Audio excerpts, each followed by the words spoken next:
അപ്പോസ്തലനായ പൗലോസ് കൊരിന്ത്യർക്കെഴുതിയ 1-ാം ലേഖനം, അധ്യായം 1. ദൈവേഷ്ടത്താൽ ക്രിസ്തുയേശുവിന്റെ അപ്പോസ്തലനായി വിളിക്കപ്പെട്ട പൗലോസും നമ്മുടെ സഹോദരനായ സോസ്തനേസും കൊരിന്തിലുള്ള ദൈവസഭയ്ക്ക് എഴുതുന്നത്, നമ്മുടെ കർത്താവായ യേശുക്രിസ്തുവിന്റെ നാമം വിളിച്ചപേക്ഷിക്കുന്നവരായി എല്ലായിടങ്ങളിലുമുള്ള എല്ലാവരോടും കൂടെ നിങ്ങൾ ക്രിസ്തുയേശുവിൽ വിശുദ്ധീകരിക്കപ്പെട്ടവരും വിശുദ്ധരായി വിളിക്കപ്പെട്ടവരുമാകുന്നു. അവിടുന്ന് നമ്മുടെയും അവരുടെയും കർത്താവ് തന്നെ. നമ്മുടെ പിതാവായ ദൈവത്തിൽ നിന്നും കർത്താവായ യേശുക്രിസ്തുവിൽ നിന്നും നിങ്ങൾക്ക് കൃപയും സമാധാനവും ഉണ്ടാകട്ടെ. ക്രിസ്തു യേശുവിൽ നിങ്ങൾക്ക് നൽകപ്പെട്ട കൃപ നിമിത്തം ഞാൻ നിങ്ങൾക്ക് വേണ്ടി എപ്പോഴും ദൈവത്തിന് സ്തോത്രം ചെയ്യുന്നു. നിങ്ങൾക്ക് ക്രിസ്തു യേശുവിൽ എല്ലാവിധത്തിലും നിങ്ങളുടെ സകല സംസാരത്തിലും സകല ജ്ഞാനത്തിലും തന്നെ സമൃദ്ധി ലഭിച്ചിരിക്കുന്നു. എന്തെന്നാൽ ക്രിസ്തുവിനെ കുറിച്ചുള്ള ഞങ്ങളുടെ സാക്ഷ്യം നിങ്ങളിൽ ഉറപ്പായിരിക്കുന്നുവല്ലോ. ആകയാൽ നമ്മുടെ കർത്താവായ യേശു ക്രിസ്തുവിന്റെ പ്രത്യക്ഷതയ്ക്കായി കാത്തിരിക്കുന്ന നിങ്ങൾക്ക് ആത്മീയ വരങ്ങളിൽ ഒന്നിലും കുറവില്ല. നമ്മുടെ കർത്താവായ യേശു ക്രിസ്തുവിന്റെ ദിവസത്തിൽ നിങ്ങൾ കുറ്റമറ്റവരായിരിക്കേണ്ടതിന് അവിടുന്ന് നിങ്ങളെ അവസാനത്തോളം ശക്തീകരിക്കും.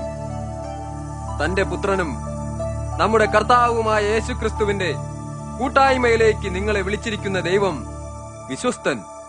സഹോദരരെ, നിങ്ങളുടെ ഇടയിൽ ഒരു ഭിന്നിപ്പുമില്ലാതെ നിങ്ങൾ ഒരേ മനസ്സും ഒരേ ചിന്തയും ഉള്ളവരായിരിക്കാൻ തക്കവണ്ണം തികഞ്ഞ ഐകമത്യം പാലിക്കണമെന്ന് നമ്മുടെ കർത്താവായ യേശുക്രിസ്തുവിന്റെ നാമത്തിൽ ഞാൻ അപേക്ഷിക്കുന്നു. എന്റെ സഹോദരരെ, നിങ്ങളുടെ ഇടയിൽ ഭിന്നതകൾ ഉണ്ടെന്ന് ക്ലോവയുടെ കുടുംബത്തിൽപ്പെട്ട ചിലർ എന്നെ അറിയിക്കുകയുണ്ടായി. അതായത്, നിങ്ങളിൽ ഒരാൾ ഞാൻ പൗലോസിന്റെ പക്ഷക്കാരൻ എന്നും, മറ്റൊരാൾ ഞാൻ അപ്പല്ലോസിന്റെ പക്ഷക്കാരൻ എന്നും, വേറൊരാൾ ഞാൻ കേഫാവിന്റെ പക്ഷക്കാരൻ എന്നും, ഇനിയും ഒരാൾ ഞാൻ ക്രിസ്തുവിന്റെ പക്ഷക്കാരൻ എന്നും പറയുന്നു. ക്രിസ്തു വിഭജിക്കപ്പെട്ടിരിക്കുന്നുവോ? പൗലോസാണോ നിങ്ങൾക്ക് വേണ്ടി ക്രൂശിക്കപ്പെട്ടത്? പൗലോസിന്റെ നാമത്തിലോ നിങ്ങൾ സ്നാനപ്പെട്ടത്? ക്രിസ്പോസിനെയും ഗയോസിനെയും ഒഴികെ നിങ്ങളിൽ മറ്റാരെയും ഞാൻ സ്നാനം കഴിപ്പിച്ചിട്ടില്ലാത്തതിനാൽ ദൈവത്തെ സ്തുതിക്കുന്നു. അതുകൊണ്ട് എന്റെ നാമത്തിൽ സ്നാനപ്പെട്ടിരിക്കുന്നുവെന്ന് നിങ്ങളിൽ ആർക്കും പറയാൻ സാധ്യമല്ല. സ്തെഫാനോസിന്റെ വീട്ടുകാരെയും ഞാൻ സ്നാനം കഴിപ്പിച്ചു.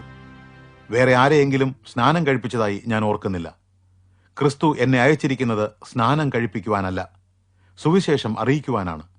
അതാകട്ടെ ക്രിസ്തുവിന്റെ ക്രൂശിനുള്ള ശക്തി നഷ്ടമാകാതിരിപ്പാൻ ജ്ഞാനത്തിന്റെ വാഗ്വൈഭവത്തോടെ അല്ലതാനും. ക്രൂശിന്റെ വചനം നശിച്ചു പോകുന്നവർക്ക് ഭോഷത്വവും രക്ഷിക്കപ്പെടുന്ന നമുക്കോ ദൈവശക്തിയുമാകുന്നു. ജ്ഞാനികളുടെ ജ്ഞാനം ഞാൻ നശിപ്പിക്കും, ബുദ്ധിമാന്മാരുടെ ബുദ്ധി ഞാൻ നിഷ്ഫലമാക്കും എന്ന് എഴുതിയിരിക്കുന്നുവല്ലോ. ജ്ഞാനി എവിടെ? പണ്ഡിതൻ എവിടെ?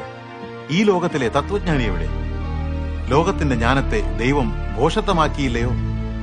ലോകം അതിന്റെ ജ്ഞാനത്തിൽ ദൈവത്തെ അറിയാഞ്ഞതുകൊണ്ട് വിശ്വസിക്കുന്നവരെ തന്റെ ജ്ഞാനത്തിൽ പ്രസംഗത്തിന്റെ ഭോഷത്വം മുഖേന രക്ഷിക്കാൻ ദൈവത്തിന് പ്രസാദം തോന്നി. യഹൂദർ അടയാളങ്ങൾ ആവശ്യപ്പെടുന്നു, ഗ്രീക്കുകാർ ജ്ഞാനം അന്വേഷിക്കുന്നു. ഞങ്ങളാകട്ടെ യഹൂദർക്ക് ഇടർച്ചയും വിജാതീയർക്ക് ഭോഷത്വവുമായ ക്രൂശിക്കപ്പെട്ട ക്രിസ്തുവിനെ പ്രസംഗിക്കുന്നു. ദൈവത്താൽ വിളിക്കപ്പെട്ട ഏവർക്കും, യഹൂദർക്കും ഗ്രീക്കുകാർക്കും, ക്രിസ്തു ദൈവശക്തിയും ദൈവജ്ഞാനവുമാകുന്നു. ദൈവത്തിന്റെ ഭോഷത്വം മനുഷ്യന്റെ ജ്ഞാനത്തെക്കാൾ വിവേകമുള്ളതും ദൈവത്തിന്റെ ബലഹീനത മനുഷ്യന്റെ ബലത്തേക്കാൾ ശക്തവുമാണ്. സഹോദരരെ, നിങ്ങളുടെ വിളിയെപ്പറ്റി ചിന്തിക്കുവിൻ. മാനുഷിക മാനദണ്ഡമനുസരിച്ച് നിങ്ങളിൽ മിക്കവരും വിവേകശാലികളായിരുന്നില്ല. സമൂഹത്തിൽ സ്വാധീനമുള്ളവരോ കുലീനരോ ആയിരുന്നതുമില്ല. എന്നാൽ ജ്ഞാനികളെ ലജ്ജിപ്പിക്കുവാൻ ദൈവം ലോകത്തിൽ ഭോഷത്വമായവ തിരഞ്ഞെടുത്തു. ശക്തമായവയെ ലജ്ജിപ്പിക്കുവാൻ ദൈവം ബലഹീനമായവയെ തിരഞ്ഞെടുത്തു. ഉള്ളതിനെ ഇല്ലാതെയാക്കുവാൻ ദൈവം ഈ ലോകത്തിലെ ഹീനവും നിന്ദിതവുമായ കാര്യങ്ങൾ, ഒന്നുമല്ലാത്തവയെ തന്നെ തിരഞ്ഞെടുത്തു. അവിടുത്തെ സന്നിധിയിൽ ആരും പ്രശംസിക്കാതിരിക്കേണ്ടതിന് തന്നെ. അവിടുന്ന് മുഖേനയാണ് നിങ്ങൾ ക്രിസ്തു യേശുവിലായിരിക്കുന്നത്. ക്രിസ്തു നമുക്ക് വേണ്ടി ദൈവത്തിൽ നിന്നുള്ള ജ്ഞാനവും നീതിയും വിശുദ്ധിയും വീണ്ടെടുപ്പും ആയിത്തീർന്നു. അതുകൊണ്ട് എഴുതപ്പെട്ടിരിക്കുന്നത് പോലെ പ്രശംസിക്കുന്നവൻ കർത്താവിൽ പ്രശംസിക്കട്ടെ.